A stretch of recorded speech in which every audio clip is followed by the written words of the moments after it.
കർത്താവ് നിങ്ങളോടുകൂടെ, അങ്ങേ ആത്മാവോടുകൂടെ. ലൂക്കായുടെ വിശുദ്ധ സുവിശേഷത്തിൽ നിന്നുള്ള വായന. കർത്താവേ, അങ്ങേക്ക് മഹത്വം. അധ്യായം 1 മുതൽ 4 വരെയും 4-ാം അധ്യായം 14 മുതൽ 21 വരെയുള്ള തിരുവചനങ്ങൾ. നമ്മുടെ ഇടയിൽ നിറവേറിയ കാര്യങ്ങളുടെ വിവരണം എഴുതാൻ അനേകം പേർ പരിശ്രമിച്ചിട്ടുണ്ടല്ലോ. അതാകട്ടെ ആദ്യം മുതൽ തന്നെ വചനത്തിൻ്റെ ദൃക്സാക്ഷികളും ശുശ്രൂഷകന്മാരും ആയിരുന്നവർ നമുക്ക് ഏൽപ്പിച്ച് തന്നിട്ടുള്ളവയാണ്.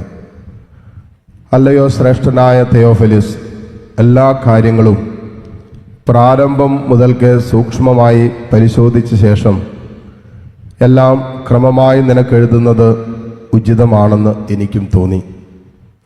അത് നിന്നെ പഠിപ്പിച്ചിട്ടുള്ള വചനങ്ങളുടെ വിശ്വസ്തതയെക്കുറിച്ച് നിനക്ക് ബോധ്യം വരാനാണ്.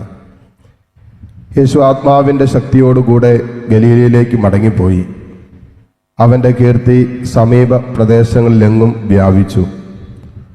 അവൻ അവരുടെ സിനഗോഗുകളിൽ പഠിപ്പിച്ചുകൊണ്ടിരുന്നു. എല്ലാവരും അവനെ പുകഴ്ത്തി. യേശു താൻ വളർന്ന സ്ഥലമായ നസറത്തിൽ വന്നു. പതിവ് പോലെ ഒരു സാബത്ത് ദിവസം അവൻ അവരുടെ സിനഗോഗിൽ പ്രവേശിച്ച് വായിക്കാൻ എഴുന്നേറ്റ് നിന്നു. യെശയ്യാ പ്രവാചകന്റെ പുസ്തകം അവന് നൽകപ്പെട്ടു.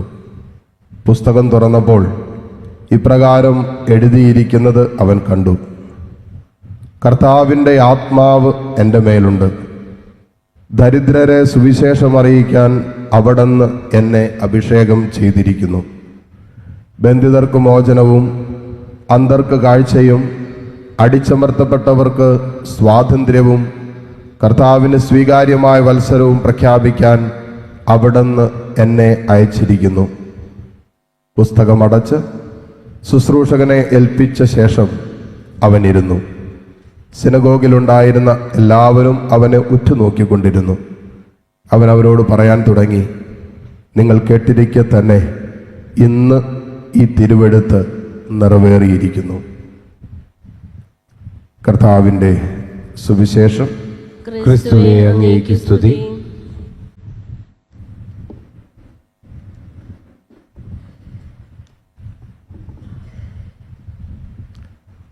മിശിഹായിൽ ഏറ്റവും സ്നേഹമുള്ള മാതാപിതാക്കളെ, സഹോദരി സഹോദരങ്ങളെ, ഇന്ന് ഭാരതത്തിന് സന്തോഷത്തിൻ്റെ ദിവസമാണ്. 75ാം റിപ്പബ്ലിക് ദിനം ആഘോഷിക്കുന്ന ദിവസമാണ്. സ്വന്തമായി ഒരു ഭരണഘടന ഇന്ത്യക്ക് ലഭിച്ച ദിവസം. ഇന്നത്തെ സുവിശേഷവുമായി ചേർത്ത് വെച്ച് ധ്യാനിക്കുകയാണെങ്കിൽ ഈശോ തൻ്റെ ശുശ്രൂഷാ ജീവിതത്തിൻ്റെ, തൻ്റെ പരസ്യ ജീവിതത്തിൻ്റെ കൃത്യമായി എന്താണ് ഈശോ ഉദ്ദേശിക്കുന്നതെന്ന്, താൻ എന്താണ് ചെയ്യാൻ പോകുന്നതെന്ന് തന്നെക്കുറിച്ചുള്ള യെശയ്യായുടെ പ്രവചനം വായിച്ചിട്ട് പറയുകയാണ്: ഈ തിരുവെഴുത്ത് ഇപ്പോൾ നിങ്ങൾ കേട്ടുകൊണ്ടിരിക്കെ തന്നെ നിറവേറിയിരിക്കുന്നു. വിശാല സ്നേഹമുള്ളവർ, ഇന്നത്തെ ഈ സുവിശേഷം ശരിക്കും നമ്മുടെയൊക്കെ അനുദിന ജീവിതവുമായിട്ട് ബന്ധപ്പെടുത്തി വായിച്ചാൽ മാത്രമേ ഇത് നമ്മുടെ ജീവിതത്തിൽ ഈ സ്വാതന്ത്ര്യവും ഈ വിടുതലും ഈ വിശുദ്ധീകരണവും സൗഖ്യവും വീണ്ടെടുപ്പൊക്കെ സ്വന്തമാക്കാൻ പറ്റും. ഈശോ പറഞ്ഞു, ഞാൻ ഈ ലോകത്തിലേക്ക് വന്നത്, മറ്റൊരു വാക്യം പറഞ്ഞാൽ യെശയ്യാ പ്രവാചകന്റെ പ്രവചനം വായിച്ചുകൊണ്ട് ഈശോ പറയുന്നതാണ്: ഞാൻ ഈ ലോകത്തിലേക്ക് വന്നത് ദരിദ്രരോട് സുവിശേഷം പ്രസംഗിക്കാനാണ്. ആദ്യ വായന നമ്മൾ ശ്രദ്ധിച്ചാൽ നമുക്ക് കേൾക്കാൻ പറ്റി. എസ്ര, നെഹമിയ പുരോഹിതര് ജനത്തിൻ്റെ നടുവിൽ കർത്താവിൻ്റെ സ്വരം, ദൈവ വചനം വായിക്കുക. പ്രഭാതം മുതൽ മധ്യാഹ്നം വരെ ഇത് വായിച്ചു കേട്ട് കഴിഞ്ഞപ്പോൾ ജനം നിലവിളിച്ചു, കരഞ്ഞു. അവരുടെ പാപത്തെ ഓർത്ത് കരഞ്ഞ് നിലവിളിക്കുകയൊക്കെ ചെയ്യുകയാണ്. നമ്മൾ നിരവധിയായ ഇടങ്ങളിലും സാഹചര്യങ്ങളിലും സാധ്യതകളിലൊക്കെ ഈ കർത്താവിൻ്റെ സ്വരം കേൾക്കുന്നവരാണ്. ഈ സ്വരം കേട്ടിട്ട് നമുക്ക് എത്ര പേർക്ക് ഇതുപോലെ ഉള്ളിലൊരു നെരിപ്പും ഒരു വേദനയും ഒരു നൊമ്പരമൊക്കെ അനുഭവിക്കുന്നുണ്ട് എന്ന് ചിന്തിക്കുന്നതാണ്. ധ്യാന ദിവസങ്ങളിലൊക്കെ, പ്രത്യേകിച്ച് താമസിച്ചുള്ള ധ്യാന ദിവസങ്ങളിലൊക്കെ 2-3 ദിവസമൊക്കെ വചനം കേട്ട് കുമ്പസാരിക്കാനൊക്കെ വരുമ്പോൾ നമുക്ക് തന്നെ ചില സമയത്ത് തോന്നിയിട്ടുണ്ട്, കർത്താവേ, ഇതുപോലൊരു കുമ്പസാരം നടത്താൻ പറ്റിയിരുന്നെങ്കിലെന്ന്.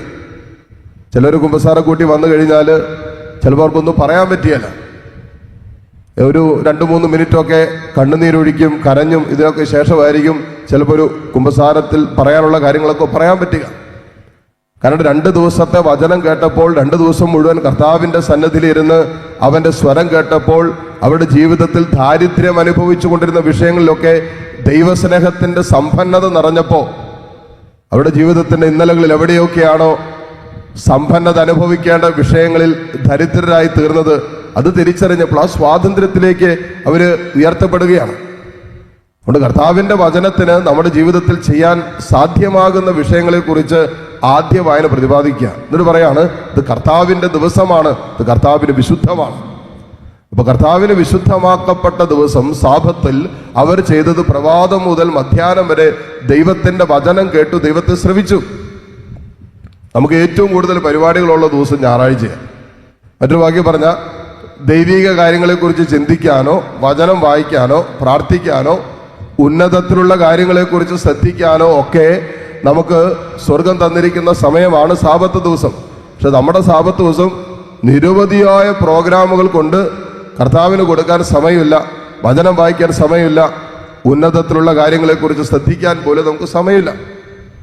ദിവസത്തിന്റെ 6 ദിവസം നമ്മൾ ലോകവുമായി ബന്ധപ്പെട്ടും അധ്വാനവും കഷ്ടപ്പാടും ജോലിയും തിരക്കൊക്കെ ആയിട്ട് ഓടി നടന്നിട്ട് ഞായറാഴ്ച ഒരു ദിവസം നമ്മുടെ ആത്മരക്ഷയെ പ്രതിയും ഉന്നതത്തിലുള്ള കാര്യങ്ങളെക്കുറിച്ച് ശ്രദ്ധിക്കാൻ കർത്താവ് തന്നിരിക്കുന്ന ദിവസമാണ്. അത് ശ്രദ്ധിക്കാതെ പോയാൽ നമ്മൾ നമ്മുടെ ആത്മരക്ഷയെക്കുറിച്ച് ശ്രദ്ധയില്ലാത്തവരായിട്ട് ജീവിക്കുന്നവരായിട്ട് മാറും. അതുകൊണ്ടാണ് ആദ്യമായി നമ്മൾ കേട്ടത്, ഇത് കർത്താവിൻ്റെ ദിവസമാണ്, ഇത് കർത്താവ് വിശുദ്ധമാക്കിയ ദിവസമാണ്. അപ്പൊ കർത്താവ് വിശുദ്ധമാക്കി നമുക്ക് തന്നിരിക്കുന്ന കർത്താവിൻ്റെ ദിവസമാണ്. കർത്താവിനോടൊപ്പമായിരിക്കാൻ സ്വർഗം നമുക്ക് തന്നിരിക്കുന്ന ഒരു ദിവസം കൂടിയാണ് സാബത്ത് ദിവസം. ഇനി ഈശോ പറഞ്ഞ ചില കാര്യങ്ങൾ നമ്മൾ ഇന്നും ആ ഈശോയോടുള്ള ബന്ധത്തിൽ നമ്മൾ സ്വീകരിക്കുന്ന വിഷയങ്ങൾ തന്നെയാണ്. ഈശോ പറഞ്ഞു, ഞാൻ വന്നിരിക്കുന്നത് അടിച്ചമർത്തപ്പെട്ടവർക്ക് ബന്ധിതർക്ക് സ്വാതന്ത്ര്യം, അടിച്ചമർത്തപ്പെട്ടവർക്ക് സ്വാതന്ത്ര്യം, രോഗികൾക്ക് സൗഖ്യം ഒക്കെ നൽകാൻ വേണ്ടിയിട്ടാണ്. ഇന്നും നമ്മളൊക്കെ അനുദിന ജീവിതത്തിൽ പല മേഖലകളിൽ ഈ അടിച്ചമർത്തപ്പെട്ട അനുഭവത്തിലൂടെ കടന്നുപോയിക്കൊണ്ടിരിക്കുന്നത്. ഒരു സ്വാതന്ത്ര്യമില്ല. നമ്മൾ നിരന്തരം പറയുന്നൊരു കാര്യം വെച്ചാൽ വീട്ടിൽ സ്വാതന്ത്ര്യമില്ല, കുടുംബത്തിൽ സ്വാതന്ത്ര്യമില്ല, മക്കളുടെ പലരുടെ പരാതി തന്നെ, മാതാപിതാക്കൾക്ക് ഞങ്ങൾക്ക് സ്വാതന്ത്ര്യം തരുന്നില്ല. നമ്മൾക്കൊക്കെ വൈകാരികമായി നിൽക്കുന്ന സ്വാതന്ത്ര്യത്തിന്റെ തലങ്ങളുണ്ട്.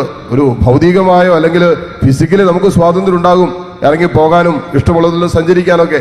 പക്ഷേ ഇന്ന് അനേകര് വൈകാരികമായ സ്വാതന്ത്ര്യം അനുഭവിക്കാതെ അടിച്ചമർത്തപ്പെട്ട വൈകാരിക തലത്തിൽ കഴിയുകയാണ്. അതുകൊണ്ട് എന്താണ് സംഭവിക്കുന്നത്? കുറേ ദിവസങ്ങളൊക്കെ ചില വൈകാരിക തലങ്ങൾ, ദേഷ്യവും വെറുപ്പും ഒക്കെ ഉള്ളിലിങ്ങനെ കുറച്ച് അധികം നാളുകളായി അടിച്ചമർത്തി കൊണ്ട് നടക്കുമ്പോൾ ഏതെങ്കിലും സമയത്ത് അത് പുറത്തേക്ക് വരും, ഏതെങ്കിലും രീതിയിൽ അത് നമ്മളിൽ വെളിപ്പെടാൻ തുടങ്ങും. ചിലപ്പോൾ കുടുംബത്തിൽ തന്നെ കുറച്ച് നാൾ അടക്കി വെച്ചിരുന്ന ചില വൈകാരിക തലങ്ങളും ദേഷ്യമായിട്ടും വാശിയായിട്ടും വെറുപ്പായിട്ടും പൊട്ടിത്തെറിക്കുന്ന സ്വഭാവമായിട്ടൊക്കെ പുറത്തു വരും. അതല്ല എങ്കിൽ അത് ശരീരത്തിൽ അസ്വസ്ഥതകൾ ഉണ്ടാക്കി ശാരീരിക രോഗമായിട്ട് വെളിപ്പെടാൻ തുടങ്ങും. അപ്പോ ഇന്നും യേശുവിനോടുള്ള ബന്ധത്തിൽ അടിച്ചമർത്തപ്പെട്ട എല്ലാ ജീവിത അനുഭവങ്ങളിൽ നിന്നും അവന്റെ സ്നേഹത്തിന് നമ്മെ സുഖപ്പെടുത്താൻ പറ്റും. ആ സ്നേഹമാണ് നമ്മെ സുഖപ്പെടുത്തി മുന്നോട്ട് കൊണ്ടുപോകുന്നത്. ആ സ്നേഹത്തിലാണ് നമുക്ക് സൗഖ്യം. ഈശോയുടെ സ്നേഹത്തിന് സുഖപ്പെടുത്താൻ പറ്റാത്ത നമ്മുടെ ജീവിതത്തിൽ ഇന്നോളം ഏറ്റെടുത്തിട്ടുള്ള ഒരു മുറിവുകളുമില്ല, ഒരു വേദനകളുമില്ല. കാരണം ഈശോ കാൽവരിയിൽ നമുക്ക് വേണ്ടി മുറിഞ്ഞുകൊണ്ട് കാൽവരിയിൽ ഒരു മനുഷ്യ ജീവിതത്തിന് കടന്നു പോകാൻ സാധ്യതയുള്ള സകല സഹനങ്ങളും വേദനകളും ഒറ്റപ്പെടലുകളും തിരസ്കരണങ്ങളും നൊമ്പരങ്ങളും പരിഹാസങ്ങളും കളിയാക്കലുകളും എല്ലാം ഏറ്റെടുത്തുകൊണ്ട് അവൻ കുരിശിൽ സഹിക്കാവുന്നതിൻ്റെ അങ്ങേയറ്റം സഹിച്ചുകൊണ്ട് വൈകാരികമായി എത്ര കണ്ട് തകർക്കപ്പെടാവോ അത്ര കണ്ട് തകർക്കപ്പെട്ടപ്പോഴും ശാന്തമായി കൊല്ലാൻ കൊണ്ടുപോകുന്ന ഒരു കുഞ്ഞാടിനെ പോലെ അവനതെല്ലാം സഹിച്ചു എന്ന വചനം പറയുന്നത്. അപ്പോൾ നമ്മളൊക്കെ വൈകാരികമായി ഈ അടിച്ചമർത്തപ്പെട്ട അനുഭവത്തിലൂടെ കടന്നു പോകുമ്പോൾ കർത്താവിൻ്റെ സ്നേഹത്തിനാണ് ഈ അനുഭവങ്ങളിൽ നമുക്ക് സൗഖ്യം തരാൻ പറ്റുക, ഈശോയുടെ സാന്നിധ്യത്തിനാണ്. അതുകൊണ്ടാണ് ഈശോ പറഞ്ഞത്, ഞാൻ വന്നിരിക്കുന്നത് ബന്ധിതർക്കും മോചനം നൽകാനാണ്. ഏതെല്ലാം മേഖലയിലാണ് നമ്മൾ ബന്ധിക്കപ്പെട്ട് കിടക്കുന്നത്? എത്രയോ പേരെയാണ് നമ്മൾ ഓരോ ദിവസം കണ്ടുകൊണ്ടിരിക്കുന്നത്. നിരാശയിൽ അടിമപ്പെട്ട് കിടക്കുന്നവര്, ആകുലതകൾക്ക് അടിമപ്പെട്ട് കിടക്കുന്നവര്, ചില ലൈംഗിക പാപങ്ങളുടെ അടിമത്തത്തിൽ കഴിയുന്നവര്, ദുശീലങ്ങളുടെ അടിമത്തത്തിൽ വീണുപോയവര്, അത് പുറത്തു വരാതെ ഭാരപ്പെടുന്നവര്. നമുക്ക് ഇന്നലെ അതിരമ്പുഴപ്പള്ളി പെരുന്നാളിന് ഈ യൂത്തിലെ കുട്ടികളിലൂടെ പോയി. അവരുടെ അടുത്ത് പൊക്കോളാൻ പറഞ്ഞു. ഞാൻ പയ്യെ വന്നേക്കാന്ന് പറഞ്ഞു. കുറച്ച് പരിപാടി ഉണ്ടായിരുന്നു, പെരുന്നാളാഘോഷമാണ്. ആ ഇടനാടുകളിലൂടെ, പഞ്ചായത്തിന്റെ ഇടനാടുകളിലൂടെ പോയപ്പോൾ ഞാൻ നോക്കണം, ഒരു സ്ത്രീ അവിടെ നിന്ന് വാവിട്ട് കരഞ്ഞുകൊണ്ടിരിക്കുക. അപ്പൊ ഞാൻ അവിടെ ഒറ്റയ്ക്ക് അവിടെ നിന്ന് കരഞ്ഞുകൊണ്ടിരിക്കുക. ഒരു കുഞ്ഞും സൈഡിലുണ്ട്. ഞാനത് എന്താണെന്ന് ആലോചിച്ചുകൊണ്ടിരുന്നപ്പോൾ ഒരു ചേട്ടൻ ഓടി വന്നുകൊണ്ട് അവൾക്ക് 2 ഓടി കൊടുത്തിട്ട് വീണ്ടും അവിടെ നിന്ന് തെറി പറഞ്ഞുകൊണ്ടിരിക്കുക. സ്വന്തം ഭർത്താവാണ്. മദ്യപിച്ച് ബോധമില്ലാതെ തിരുനാൾ ദിനത്തിൽ ആ ഭാര്യയും മകനെയും കുഞ്ഞിനെയും കൂട്ടിയിട്ട് പെരുന്നാൾ ആഘോഷിക്കാൻ വന്നതാ. ഈ മറ്റേ വെടിക്കെട്ട് കാണാൻ വന്നതാ. ആ ഭാര്യ ചിന്തിക്കുന്നുണ്ടാവും വീട്ടിലും വല്ല ഇരുന്നാൽ മതിയായിരുന്നു. അതിനേക്കാളും വലിയ വെടിക്കെട്ടായി സ്ത്രീ കിട്ടിയത്. അത് മദ്യത്തിന്റെ അടിമത്തത്തിലായിരുന്നിട്ട് സ്വന്തം ഭാര്യ ഇത്രയും പബ്ലിക്കായിട്ട് അത്രയും പേരവിടെ ഉണ്ട്, വഴി കൂടി പോകുന്നവരെല്ലാം അത് കണ്ടുകൊണ്ടിരിക്കുക. ഇതൊന്നും ചിന്തിക്കാൻ പോലും ബോധമില്ലാത്ത രീതിയിൽ മദ്യത്തിന്റെ അടിമത്തത്തിലായിരിക്കുക. ഇങ്ങനെ ചില ദുശീലങ്ങളുടെ അടിമത്തത്തിലും ഒക്കെ കഴിയുന്നവര്, പുറത്തു വരാൻ പറ്റാതെ ഭാരപ്പെടുന്നവര്, അതിൻ്റെയൊക്കെ സ്വാധീന വലയത്തിൽ അകപ്പെട്ടു പോയവരൊക്കെ നമ്മുടെ ചുറ്റുപാടുണ്ട്. എന്ത് സ്വാതന്ത്ര്യമാണ് അനുഭവിക്കുന്നത്, എന്ത് സമത്വമാണ്. ഇന്നത്തെ 2ാമത്തെ വായന നമ്മൾ കേട്ടത് പൗലോസിനെ പറയാണ്, നമ്മളെല്ലാവരും ക്രിസ്തുവാകുന്ന ശരീരത്തിന്റെ അവയവങ്ങളാണ്, ഒന്നിനേക്കാൾ മെച്ചമല്ലെന്ന് പറയുന്നത്. എല്ലാ അവയവങ്ങൾക്കും അതിൻ്റെതായ ഗുണങ്ങളും അതിൻ്റെതായ കുറവുകളും പക്ഷെ തുല്യമായ പ്രവർത്തനങ്ങളുണ്ട്. ഒരവയവം പറയുവാണ്, ഇന്ന് ഞാൻ പ്രവർത്തിക്കുന്നില്ല, അല്ലെങ്കിൽ ഒരവയവം പറയും ഞാൻ നിന്നേക്കാൾ മെച്ചപ്പെട്ടതാണ്. നമ്മളെല്ലാവരും ക്രിസ്തുവിന്റെ ശരീരത്തിന്റെ ഭാഗമാണ്. നമുക്കെല്ലാവർക്കും ഒരേ ദൗത്യമാണ്. നമ്മളെല്ലാവരും തുല്യരാണ്. ഗ്രീക്കുകാരെന്നോ യഹൂദരെന്നോ അടിമയെന്നോ സ്വതന്ത്രനെന്നോ വിഭാഗീയതയില്ല ക്രിസ്തുവിൽ എല്ലാവരും സ്വതന്ത്രരാണ്. ക്രിസ്തുവിൽ എല്ലാവരും തെരഞ്ഞെടുക്കപ്പെട്ടവരാണ്. ക്രിസ്തുവിൽ എല്ലാവർക്കും സ്വാതന്ത്ര്യമുണ്ട്. ക്രിസ്തുവിൽ എല്ലാവർക്കും സമത്വമുണ്ട്, ഈക്വാലിറ്റി ഉണ്ട്. അവിടെ സ്ത്രീയെന്നോ പുരുഷനെന്നോ അടിമയെന്നോ സ്വതന്ത്രനെന്നോ ഗ്രീക്കുകാരനെന്നോ യഹൂദനെന്നോ ഒരു വേർതിരിവില്ല. ക്രിസ്തുവിലായിരിക്കാൻ തുടങ്ങുമ്പോൾ, ക്രിസ്തുവിന്റെ സ്നേഹത്തിലേക്ക് വരുമ്പോൾ നമുക്ക് എല്ലാവരെയും ചേർത്ത് പിടിക്കാൻ പറ്റും. എല്ലാവർക്കും തുല്യ നീതി ഉറപ്പിക്കാൻ പറ്റും. അപ്പോ ഈശോ താൻ എഴുന്നേറ്റ് നിന്ന് സിനഗോഗിൽ എഴുന്നേറ്റ് നിന്ന് യെശയ്യാ പ്രവാചകന്റെ പ്രവചന ഗ്രന്ഥം വായിക്കുമ്പോൾ ഈശോ പൂർത്തീകരിക്കാനും പറയാൻ ഉദ്ദേശിച്ചത് തന്നിലൂടെ ലോകത്ത് വെളിപ്പെടുത്തപ്പെടാൻ പോകുന്ന, തന്നിലൂടെ പൂർത്തീകരിക്കപ്പെടാൻ പോകുന്ന സ്വർഗത്തിന്റെ പദ്ധതിയെ കുറിച്ചാണ്. അത് ഇന്നും യേശുവിലായിരിക്കുന്നവൻ അനുഭവിക്കുന്ന സ്വാതന്ത്ര്യം. അത് യേശുക്രിസ്തുവിലേക്ക് വരുന്ന ഒരു ദൈവ പൈതൽ ഇതെല്ലാം ഇന്നും അനുഭവിക്കുന്നുണ്ട്. അപ്പോ ക്രിസ്തുവിലേക്ക് വരാത്തതാണ് നമ്മുടെയൊക്കെ അടിമത്തത്തിന്റെയും സ്വാതന്ത്ര്യമില്ലാത്ത ജീവിതത്തിന്റെയൊക്കെ അവസ്ഥയെന്ന് ഇന്നത്തെ സുവിശേഷം നമ്മളെ പറഞ്ഞ് മനസ്സിലാക്കാനും ബോധ്യപ്പെടുത്താൻ പരിശ്രമിക്കുകയാണ്.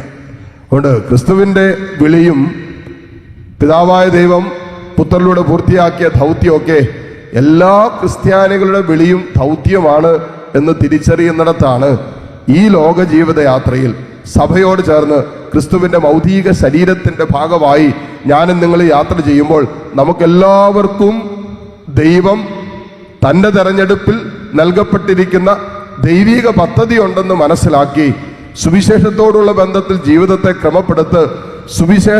ക്രമപ്പെടുത്തി സുവിശേഷത്തിന്റെ വെളിച്ചം, സ്നേഹം, സമാധാനം, സന്തോഷം, സ്വാതന്ത്ര്യം ഇതൊക്കെ നമ്മളിലും നമ്മളോടൊപ്പമുള്ള മറ്റുള്ളവരും അനുഭവിക്കണമെന്നും നൽകണമെന്നും ഇന്നത്തെ വായനകളിലൂടെ സഭ നമ്മളെ ഉദ്ബോധിപ്പിക്കുകയാണ്.